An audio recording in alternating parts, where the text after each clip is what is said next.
チャオイタリアの皆さんはじめまして、彼女をお借りしますの原作者で漫画家の宮島礼二です。よろしくお願いします。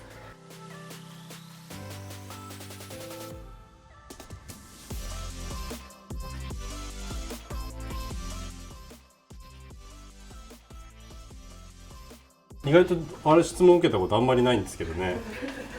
そうですよね、一巻からですもんね。あれはでもあれなんですよ、僕そのあんまそんなカッコつけて喋るようなことでもないんですけど、そのダーウィン進化論があって、そこの一文が好きで、賢いものでも強い、生き残るのは賢いものでも強いものでもなく変化できるものだっていう言葉があって、それが僕は好きで、それの象徴がガラパゴスミイグアナっていうイグアナなんですよね。僕もそんなめちゃめちゃ詳しいわけないんですけど、いや本当こんなん語るとめちゃめちゃ一発目からこれめちゃめちゃ恥ずかしいんです。もっと砕けた話題から行きたかったですけど。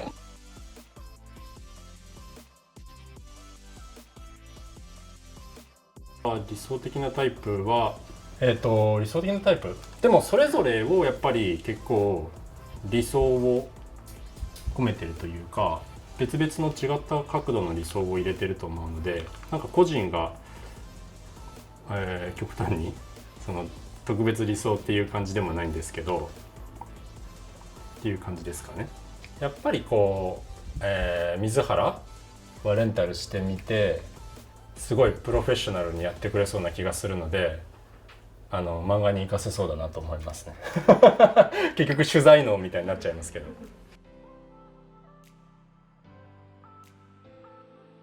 いや最初はそうですね、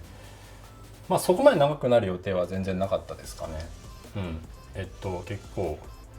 なんですか、もう最初はもうそれこそ10巻ぐらいで終わるぞみたいな意気込みではあったんですよね。でそれに向けていろいろこう展開を早くしたりとか個人的にはやってたんですけど、なんでしょうね。でもやっぱりただ終わらしてもしょうがないのでやりたいことやりきって終わらしてもしょうがないので、やっぱ読者が求めているものって何かなっていうのをまた連載しながら考えていって、そうするとやっぱこういうこともしていかなきゃいけないし、こういうことも必要かなって言って、そのニーズに応える感じで物語は膨らんでいってるということもありますし、やっぱり最初は始めた時はそれこそ10巻分ぐらいでと思いましたけど、書いてみるとやっぱりあれも書きたいなこれも書きたいなって個人的に出てくる部分もあったので、そういうのを、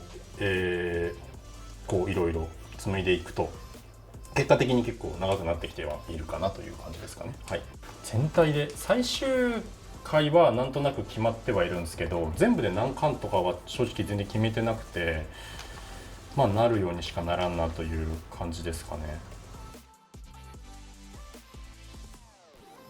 なんかでもどういうなんか大体いつも性格から決めて、キャラクター見た目先行ではなく、こういう子だったらどういうビジュアルに行き着くだろうなっていう感じなんですよね。なのでそれこそ水原とかもプロのレンタル彼女で、その時から当時から女優やってるみたいなことも決まっていたので、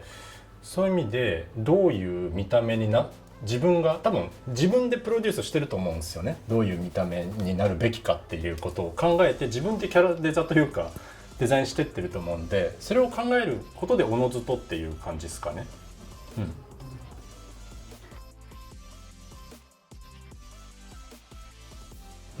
一番最初にまずレンタル彼女を題材に漫画を描こうって思った時に、ちょいちょい話してはいるんですけど、そのネットニュースが1個あって、すごくその些細なネットニュースが1個がきっかけで、それが本当にレンタル彼女の記事だったんですよね。その職業の記事で、それが、その記事ニュース自体は日本じゃなくて中国の話だった気がするんですけど、その中国にもレンタル彼女というものがあって、で向こうはその日本よりも結構この何でしたっけ、旧正月でこう帰るじゃないですか、実家に帰るんですよね。その時にやっぱりこう彼女連れてこいとか、そういうのがめちゃめちゃ日本より言われると。そういう時にレンタル彼女を借りて帰る人が多いっていう記事だったんですよネットニュースだったんですよ。で日本で調べてみたらそうやって家族に紹介するのっていうのを許してるレンタル彼女事務所仕事そんなにないんですけどそ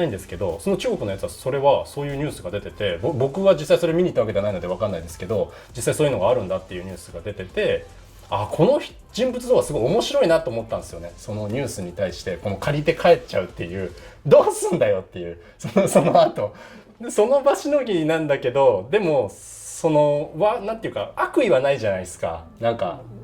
逃げようとはしてるし見栄も張ろうとしてるかもしれないけどでもやっぱり家族に安心させたいという気持ちはそこにはあるだろうしって思うとすごい憎めないなと思ったんですよね。なんか何やってんだよと思いながらもなんかこの人物像はすごくいいなと思ったしなんか共感できる部分もあって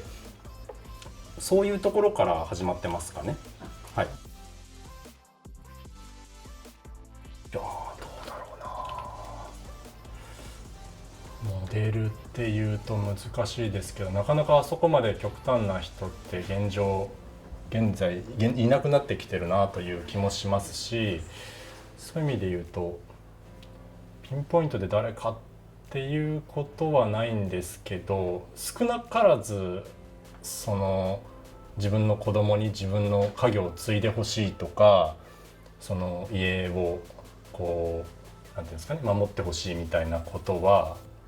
多分誰しもが思うことだと思うのでその集合体という感じですかね。だから個人が誰かいるっていうイメージはないですかね。なんか他のキャラも全部そうなんですけどねあんまり誰かっていう感じは特定の人っていうのはあんまりいなくてはい。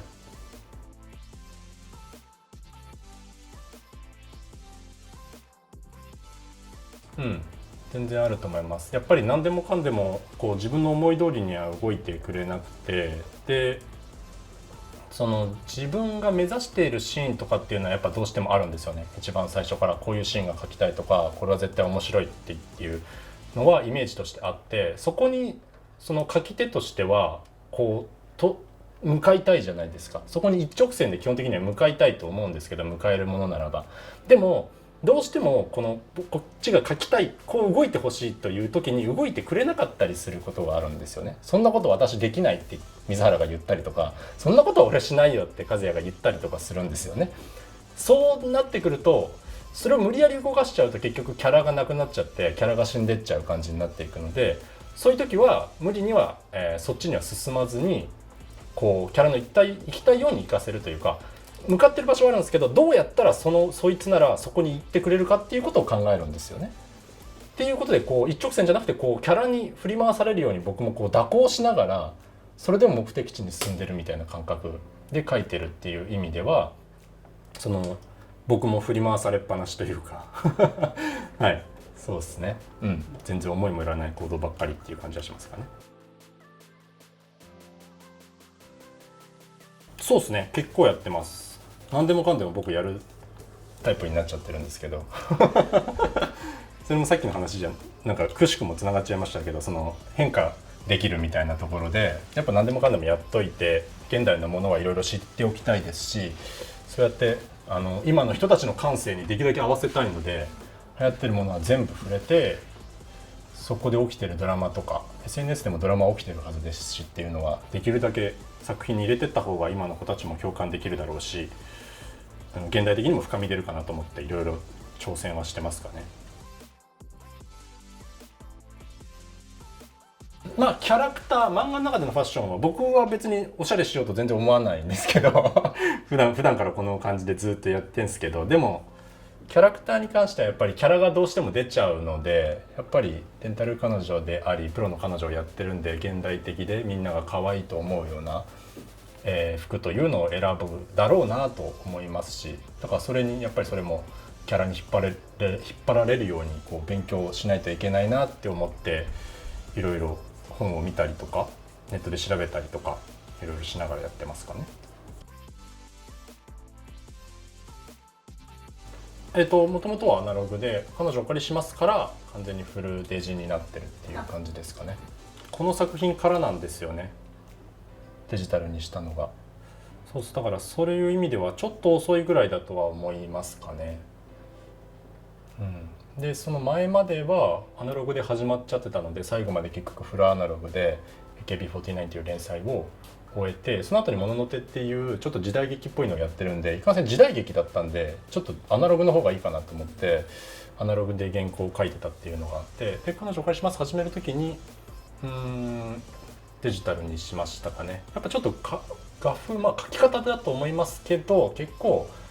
軽やかな画面が描きやすいと思ってるので、なんかこう味わい深いというよりもなんか絵も現代的になりやすいというんですかね。なので、まあ、ラブコメには適してるかなっていうのもあって、フルデジに思い切って変えましたね。そうですね、これでスクリプスタジオを使ってますかね。アシスタントはいますけど、まあ、今日は入ってないですね。はい。大体そうですね。でもまあリモートなんで、ここも本当に割と最近までっていうか、そのコロナになるまでは集まってやってたんですけど、もうリモートに完全に移しちゃって、もう来てないです。この部屋作ったのに全然使ってない、ここしか使ってない感じになっちゃってて。ルーティンかは分かんないですけど、午前中の方が仕事できるんですよね。なんか漫画家結構深夜夜型の人多いイメージなんですけど、僕普通に早々と寝てそうなんですよ、朝早く起きて仕事するんですよね。でなぜかやっぱ朝の割と爽やかな空気感とかが好きなのか、話書くのもそこの方がなんかこうすっきりして書けますし、なんか漫画とか見てても朝読んだ方がなんか面白く感じるんですよね、個人的に分かんないですけどね、これに関してはあんま良くないなと思うんですけど、でもできるだけそうやって早寝早起きしてますかね。結構火曜日に原稿が始まるんですよね。で月曜日の夜に打ち合わせをしてネームを決め込んで、火曜日の朝から下書きをして、で、午前中までで20ページの下書きを終わらせるんですよ。でそこから、午後はペン入れを始めて十数ページぐらいまでペン入れ終わってればよくて、で水曜日に、スタッフさんを入れるので、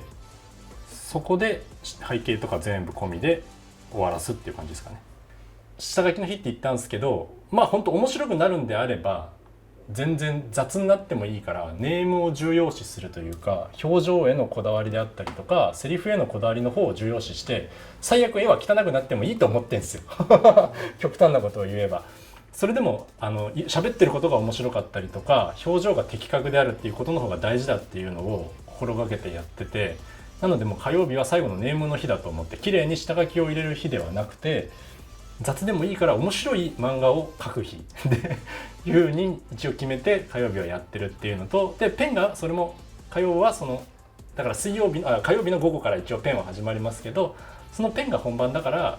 ね、下書きはまあ雑でもいいからネームを話を面白くするっていう風にやって、ペンでが本番であるっていうことと、まあ本当に、ペンでは基本的にはそこまで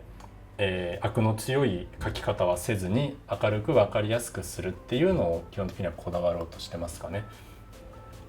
だから絵はできるだけライトに誰でも接しやすく、誰でも読みやすく、ストレスないようにして、でも物語は意外と生々しくリアリティ持って書ければいいなっていうのがカノカリのバランスでという感じですかね。だから絵で嫌われないようにはしようというのは心がけてるっていう感じですかね。今日は水原を描いてます。大学の時はすごく地味めにしてるんですけど、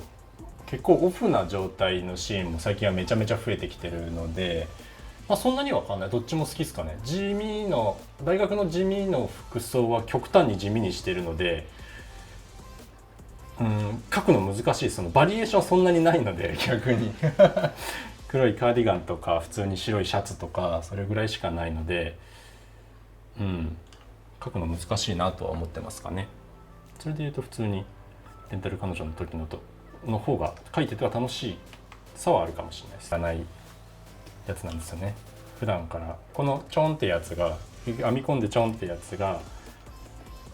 結構トレードマークとして書いてるんですけど、これはその一番最初に和也に2回目のレンタルの時からこの髪型をやりだしていて、なので普段はこれあんまりやらずに、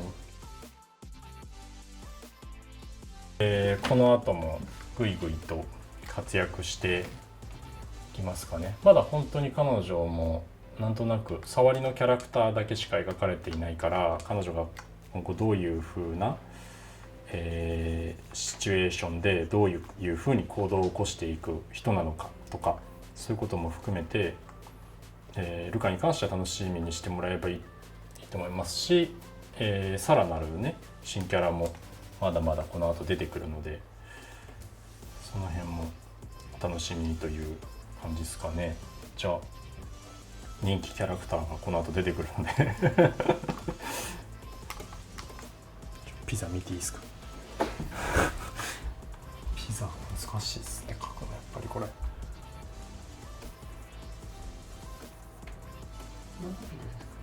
マルゲリータですかね。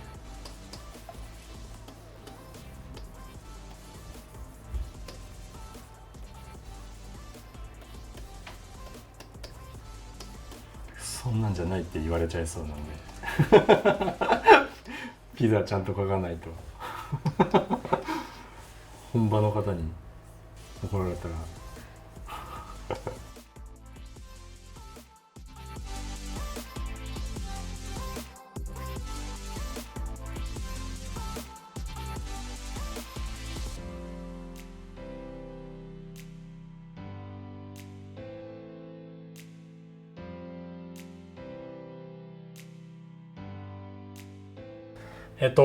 今日はですねインタビューを含めてこちらのイラストの方を描かせていただきました。